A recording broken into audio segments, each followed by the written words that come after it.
Hey guys, what's going on? My name is Adam and welcome back to the Flip Room. For those new to the channel, I'm a part-time reseller. I buy stuff from car boots, charity shops, and I resell them online, mainly on eBay. A bit on Depop and a bit on Vinted as well. Anyway, today is Monday morning and we've got a few orders going out. I only got 4 today, so not great.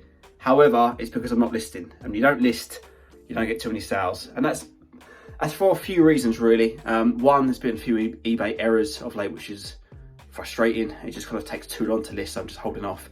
And two, there's some personal things going on in my life, which means next month I'm not too sure how much I'll be able to get out of the house and go to the post office and stuff like that. So I'm just a little bit in two minds. I'll come on to that in a bit more detail. First of all, let's head to the wall, pick the items, show you what sold, how much I bought it for, and yeah, how much I sold it for. So we have 4 orders going out today. Start with the nice easy one because it's right in front of me. Is this rather large Paddington bear.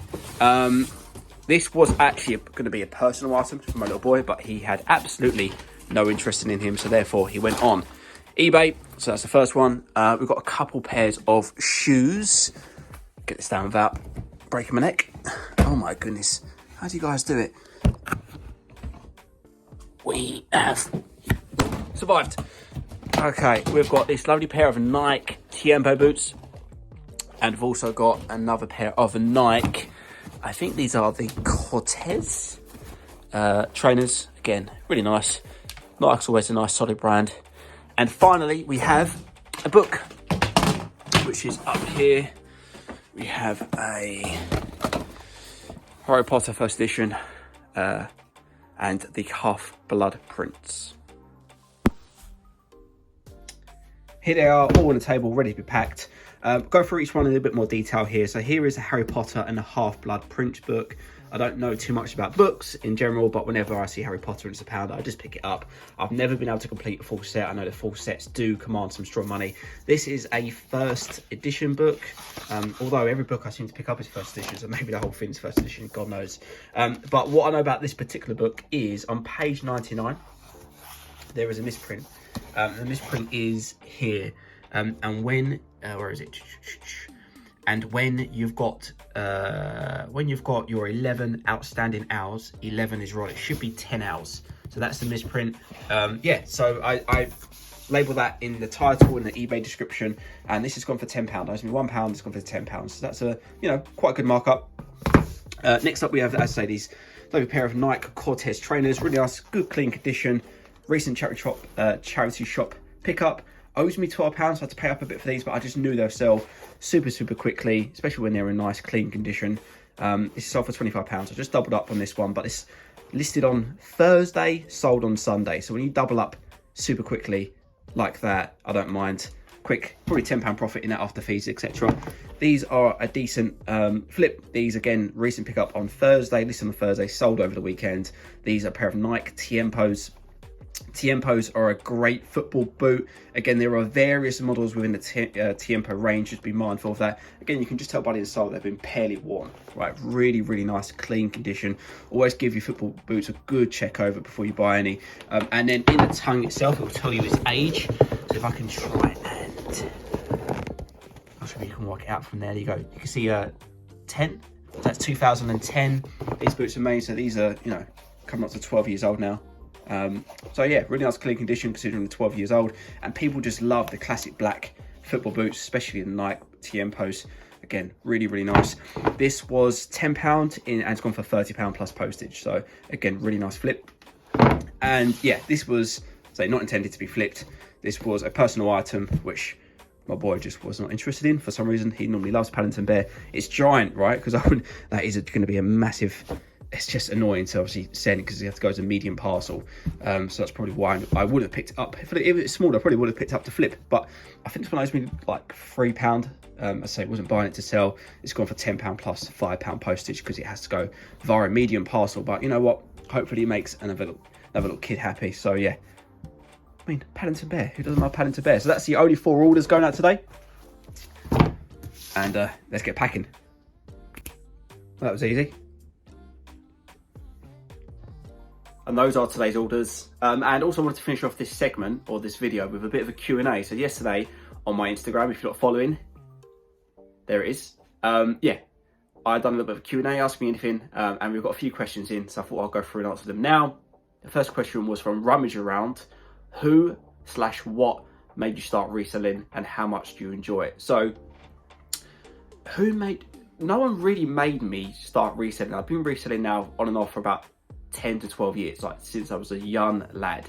And I've always just had, I don't know, like something within me that just loves selling stuff. And, you know, I was that kid that went to school and sold stuff within school as a markup, right? So I think it started there and snowballed. What made me start doing it? Just, I suppose my dad was a bit of an entrepreneur. He had his own business, and was always hustling, ducking and diving, just doing his own thing. Unfortunately, I didn't speak to my dad later on in my life, for other reasons. However, I think I got this trait from my father. And yeah, and do I enjoy it? Absolutely. I absolutely freaking love it.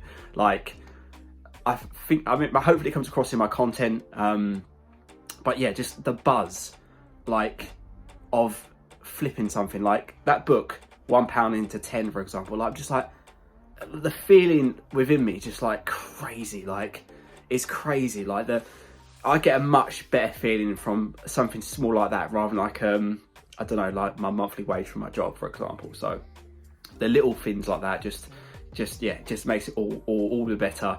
And yeah, generally love it.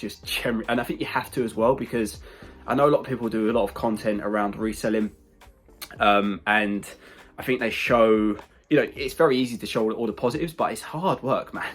Like, it's hard work, like trying to source stuff constantly. Like, so many hours, like there's only so many hours a day, right? To wake up 5 a.m. every weekend if you want to hit car boots. If you want to trot around charity shops, and 99% of the stuff isn't worth it. You know, it is hard work. So you have to love the process. If you don't love the process, don't do it, honestly, because it's not worth the juice. It's not worth the squeeze. Next up, we have a question from Alex Higgins. I've forgotten it. How did you get restarted as a reseller? So, good question. So my first obviously apart from like the school stuff, right? But when I think the first moment, I suppose it started for me, was when I went down Romford, which is, I suppose, a local town to me. And there was like a big decathlon, and the decathlon had been derelict, and they'd made it into like I don't know, like I won't say a jumble trail, but like an inside boot sale, but it was just permanently on. Just people selling stuff, really. So went down there with one of my friends, and we picked up this massive job lot of Dirt Devil like accessories. Like, it was just like a massive boxes of just loads of accessories, and Dirt Devils, right? And it was like steam cleaners and hoovers. I think they were the kind of like, and everything was just like in massive massive piles of this stuff. So me and my mate, we had actually had no idea what we was doing. Like, generally no idea. This is when eBay was like really, really new.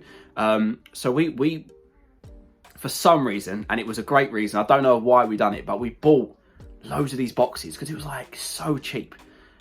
It was so cheap. And when we got home, what we realized quite quickly is we can make a bundle and make an actual set of a you know, window cleaner or a hoover with all the accessories, and then the actual Dirt Devils itself. A few of them were like faulty, we had to just throw them away, but a few of them worked, and we just then had to match and create the actual original set and sell them.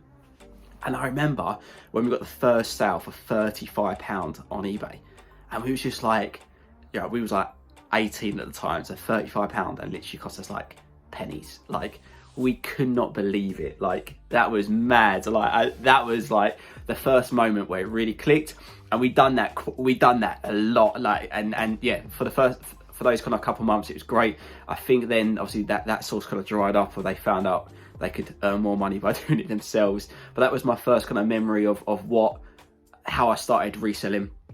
Since then, I've done some wholesale fishing equipment. I'm big into the fishing scene. I absolutely love fishing. So I was buying some stuff from a company called Redwood Bunny. They were like a wholesaler in the UK.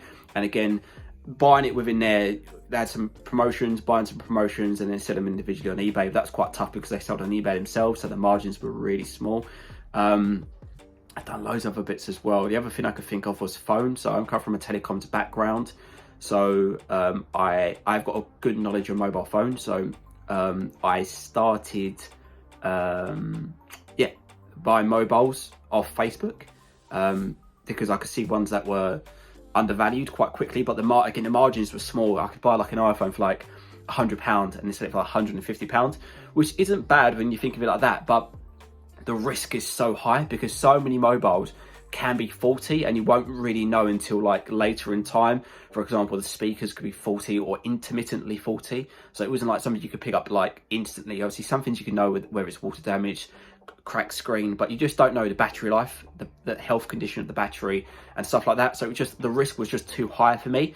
And then I got to, so I'm rambling a little bit here, but then I then started watching YouTube a couple of years ago and found out, started to watch George Ross and Nick Hill, so like kind of the OGs within this space, and then started to understand their methodology of doing stuff, and it made more sense because, you know, if you pick up a VHS player for £5 and it don't work, you only lost £5, right?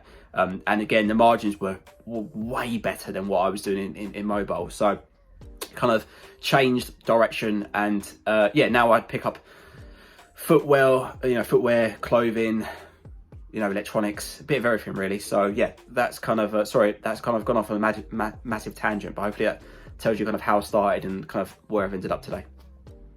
And finally, a question from Reseller Daz: if you could have a pint with any celebrity, who would it be and why? This guy, David Jason, aka Del Boy. Obviously I know he's not Del Boy in real life, but yeah, I grew up, Only Fools and Horses is my just absolutely favourite sitcom ever, favourite TV programme ever. He's my favourite actor. I just think he was absolutely class as Del Boy in Only Fools and Horses. So yeah, would love to sit around a table with him, have a pint of Moretti if I had to choose.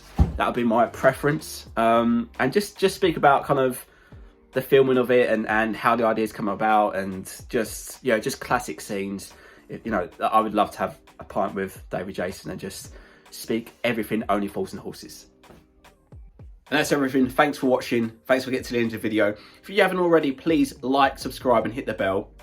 Plenty more content coming up. Actually, there's not.